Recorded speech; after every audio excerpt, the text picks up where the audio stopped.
اللہ تعالیٰ نے فرض نمازوں میں نماز جمعہ کو خاص فضیلت عطا فرمائی ہے، یہاں تک کہ قرآن پاک میں پوری سورہ جمعہ نازل ہوئی۔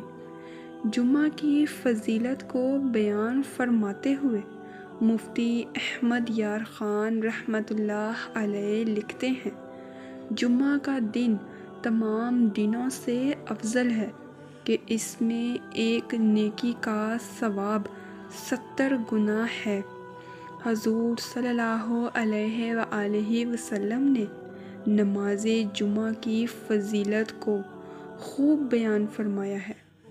5 فرامین مصطفیٰ صلی اللہ علیہ وآلہ وسلم آپ بھی پڑھیے۔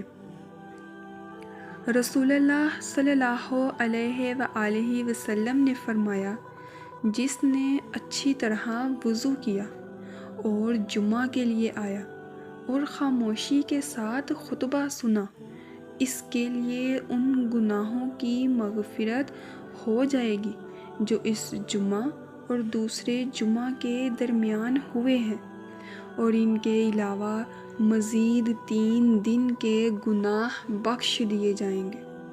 نبی کریم صلی اللہ علیہ وآلہ وسلم نے فرمایا، یعنی جمعہ کی نماز مساکین کا حج ہے، اور دوسری روایت میں ہے کہ یعنی جمعہ کی نماز غریبوں کا حج ہے۔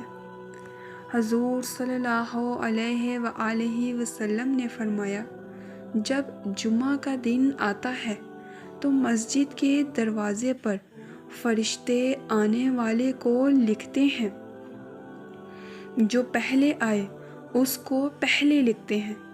جلدی آنے والا اس شخص کی طرح ہے جو اللہ پاک کی راہ میں ایک اونٹ صدقہ کرتا ہے، اور اس کے بعد آنے والا اس شخص کی طرح ہے جو ایک گائے صدقہ کرتا ہے، اس کے بعد والا اس شخص کی مثل ہے جو مینڈھا صدقہ کرے، پھر اس کی مثل ہے جو مرغی صدقہ کرے، پھر اس کی مثل ہے جو انڈا صدقہ کرے۔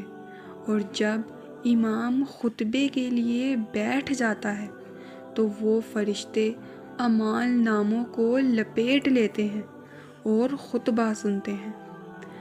آخری نبی صلی اللہ علیہ وآلہ وسلم نے فرمایا، بلا شبہ تمہارے لیے ہر جمعہ کے دن میں ایک حج اور ایک عمرہ موجود ہے، لہٰذا جمعہ کی نماز کے لیے جلدی نکلنا حج ہے، اور جمعہ کی نماز کے بعد عصر کی نماز کے لیے انتظار کرنا عمرہ ہے۔ رسول کریم صلی اللہ علیہ وآلہ وسلم نے ارشاد فرمایا، 5 چیزیں جو ایک دن میں کرے گا اللہ پاک اس کو جنتی لکھ دے گا۔